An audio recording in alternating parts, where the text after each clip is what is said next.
Hi friends, welcome back to our channel cook with Vatsalya. ఇంకొక 4 రోజుల్లో మన తెలుగువారి కొత్త సంవత్సరమైన ఉగాది పండుగ రాబోతోంది కదా. ఈ ఉగాది సందర్భంగా నేను మీ అందరి కోసం మన ఛానల్లో షడ్రుచుల సమ్మేళనమైన ఉగాది పచ్చడి ఎలా చేసుకోవాలో చేసి చూపించబోతున్నాను.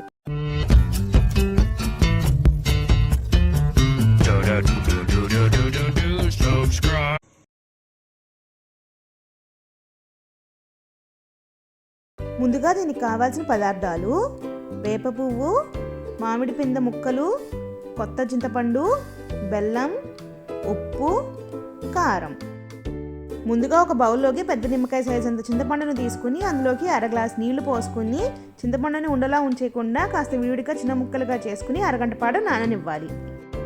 అరగంట తర్వాత చూపిస్తున్న విధంగా చింతపండుని బాగా పిసుక్కుని చింతపండు గుజ్జుని రెడీ చేసుకోవాలి. ఇలా తయారు చేసి పెట్టుకున్న గుజ్జుని ఇప్పుడు చూపిస్తున్న విధంగా వేరే బౌల్లోకి చింతపండు తక్కువ రాకుండా వడగట్టుకుని పెట్టుకోవాలి. ఈ పచ్చడిలోని తీపి కోసం బెల్లానికి బదులుగా తేనె కానీ పంచదార కానీ వేసుకోవచ్చు. అలాగే కారం కోసం పచ్చిమిరపకాయలు లేదా మిరియాల పొడి కూడా వేసుకోవచ్చు.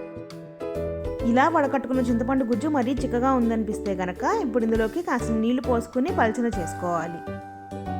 పల్చగా చేసి పెట్టుకున్న చింతపండు గుజ్జులోకి ఇప్పుడు గుప్పెడు వేప పువ్వు, గుప్పెడు మామిడి పింద ముక్కలు, గుప్పెడు బెల్లం, 1/2 టీ స్పూన్ కారం, 3/4 టీ స్పూన్ ఉప్పు కూడా వేసుకొని అన్నీ బాగా కలిసేలాగా కలుపుకోవాలి.